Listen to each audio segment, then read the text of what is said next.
Pulau Langkawi yang terletak di sebuah pulau di negeri Kedah mempunyai pelbagai jenis tarikan di dalamnya.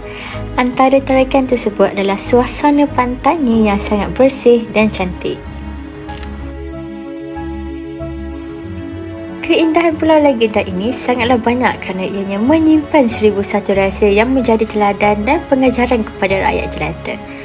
Namun begitu, Pulau Langkawi tidak hanya terkenal dengan legenda yang menjadi bualan hingga ke hari ini.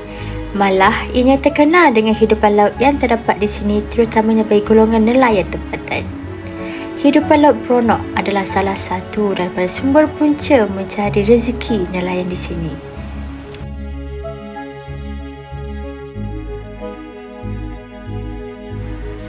Bagi yang pertama kali melihat beronok, pasti mereka akan menyangka yang hidupan laut beronok ini merupakan gamat ataupun timun laut.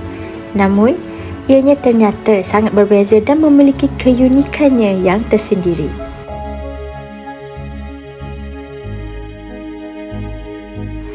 Hidupan laut ini lazimnya hidup di kawasan pantai yang berseret.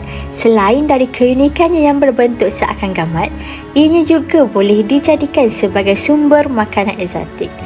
Ini kerana hidupan laut beronok ini agak sukar untuk ditemui dan tidak banyak tempat yang menjadi habitat hidupan ini. Bahkan, di Pulau Langkawi sendiri, ianya tidak mudah untuk dijumpai disebabkan oleh habitat beronok ini yang mahukan suhu sejuk untuk terus hidup. Maka, disebabkan oleh keadaan yang langka itu, ianya sesuai untuk dijadikan sebagai salah satu tarikan untuk peminat makanan eksotik datang sendiri dan merasainya di Pulau Langkawi. Makanan yang dapat dihasilkan daripada hidupan laut beronok ini dikenali sebagai kerabu beronok. Ianya sangat istimewa kerana proses penghasilannya yang tidak menggunakan api atau dalam erti kata lain tidak perlu dimasak. Hal ini disebabkan oleh sifat semula jadinya yang akan mencair sekiranya ianya diletakkan di tempat panas.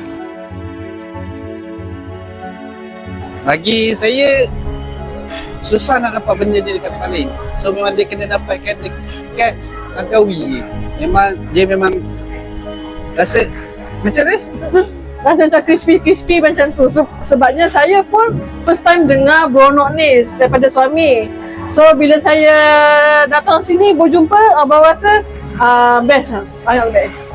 Puas hati. Puas hati. Makan dengan nasi panas-panas pun best. Lagi best. Untuk mengetahui dengan lebih lanjut tentang proses membuat kerabu beronok, kami telah menuju ke salah satu kedai yang menjual juadah kerabu beronok di dalam menu hariannya. Assalamualaikum, nama saya Syazmil. Hari ini saya berada di sebuah restoran yang sangat-sangat istimewa di Pulau Langkawi yang diberi nama Restoran Siti Fatimah.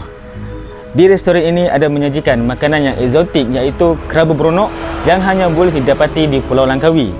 Jadi, hari ini kita akan melihat dan merasai dengan sendiri bagaimanakah rasa kerabu beronok itu dan juga proses untuk membuat kerabu beronok. Assalamualaikum. Nama saya Wati, pengurus restoran Siti Fatimah. Restoran ni dah 35 tahun dah beroperasi. Dan daripada awalnya daripada bisnes keluarga lah. Lepas tu saya mula ambil alih restoran ni sudah 23 tahun. Kita memperkenalkan semua makanan kampung dekat sini. Dan makanan special kita dekat sini adalah kerabu beronok dan sup gamat. Paling istimewa kerabu beronok lah. Kerabu beronok ni salah satu makanan eksotik kita dekat Langkawi. Waktu operasi kita pukul 8 pagi hingga 4 petang. Okey, bagi pendapat saya lah, saya setuju yang mana beronok ni untuk dijadikan satu makanan eksotik dekat Malaysia ni sebab dia kan jarang jumpa. Jadi rasanya sesuai lah. Dia juga cara pembuatan dia tu lah dikatakan ada cara istimewa di mana semua bahan-bahan dia tu bahan-bahan mentah. So macam bagi saya rasa macam terpanggil lah untuk merasai kerabu beronok tu sendiri. Di sini, kami telah berpeluang untuk melihat Kak Wati menunjukkan proses untuk menghasilkan kerabu beronok dengan lebih terperinci. Bahan yang pertama adalah beras yang digoreng dan dikisar halus ke dalam beronok yang telah dicuci sebentar tadi untuk menghilangkan bau laut dari beronok tersebut. Kemudian, Kak Wati memasukkan kerisik ke dalam bekas tadi. Kerisik ini merupakan antara bahan wajib untuk menghasilkan kerabu ini. Setelah kerisik dan beras yang dikisar sebati dengan beronok, barulah Kak Wati memasukkan bahan seterusnya iaitu bawang besar yang dipotong halus, daun ulaman dan mangga ke dalam adunan beronok mentah tadi. Tidak lupa juga kelapa yang dikukus untuk menambah ketahanan makanan, dan bahan-bahan ini kemudian digaul bagi memastikan setiap bahan di dalam kerabu beronok ini sekata dengan bahan-bahan ini. Setelah bahan tersebut rata dengan beronok, barulah bahan perasa dimasukkan. Uniknya, bahan perasa bagi kerabu ini menggunakan bahan yang mentah seperti cili kering, air asam jawa yang diperah dan belacan. Bahan ini dikisar halus sebelum dimasukkan dan digaul rata bagi mendapatkan rasa yang sebati. Saya pun first time pun nak rasa beronok ni. Rasa, okay, kena rasa. Sebab ni salah satu makanan eksotik kita dekat Langkawi. Sedap. Nak dia macam sotong, macam sotong kulit. Macam tu. Betul, dia kenyal macam sotong. Sebenarnya beronok ni, dia tak boleh masak. Dia salah satu makanan yang special. Dia memang tak boleh masak. Dia kalau masak, dia memang akan cair. Lepas tu pula dia tak boleh simpan lama sebab dia memang dia akan mengecut. Kalau macam dah masak ni, berapa lama dia punya simpan macam tahan lah? Ketahanan dia tak boleh sampai paling-paling kuat pun dalam 10 jam macam tu je. Sebab apa? Sebab kita menggunakan bahan yang semua jadi. Kelapa mentah apa semua kan. Maksud dia ada hari-hari akan sampai benda baru lah. Hari kan sampai benda baru. Dia akan fresh lah benda ni. Dia ada macam nata dia kukuh apa tu? Ya. Lepas tu bahan-bahan yang macam penting untuk buat beronok ni ada. Bahan-bahan dia, bahan utama dia mesti kena ada pisik. Lepas tu kita kena ada beras goreng. Beras tu kita ada goreng dah bagi garing. Baru kita blendkan dia lah ataupun tumbuk kan. Kalau macam bahasa Kedah ni sangat Sangat. Lepas tu kita kena ada cili kering, belacan dengan asam jawa wajib. Okey, lepas tu daun lah, kita tengok daun-daun ulam yang mana kita nak letak lah ikut selera kita. Lepas tu mangga ni pun terpulang pada kita lah. Biasa kita dekat kedai kita letak mangga lah. Lepas tu kita letak bawang potong, bawang besar. Potong. Lepas tu kita cuma gaulkan saja sekali. Lepas tu dia akan jadi macam ni lah. Dia akan jadi macam ni je rupa je. Dia memang mudah je nak buat dia. Cumanya penjagaan dia yang susah sikit sebab kita bila kita kena panas dia dah cair kan. Kalau lama simpan dia dah kecut, dia tak fresh dah. Dia salah satu makanan eksotik yang kita cakap apa, yang dikategorikan sebagai collagen jugalah. Sebab orang alergik semua boleh makan benda ni. Orang alergik, orang yang tak boleh makan makanan, tak boleh makan seafood pun dia boleh makan.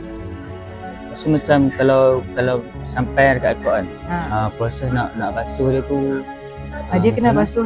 Biasa kita ambil, kalau dia tak proses, kalau dia belum proses lagi, dia sampai dalam satu ekor macam tu, kita macam akan gamat kan. macam gamat, kita belah perut dia, kita buang isi perut dia semua bagi cuci. Lepas tu kita potong. Bila kita potong, basuh dia sampai ayak tu dia jernih kan. Lepas tu kita letak air asam jawa.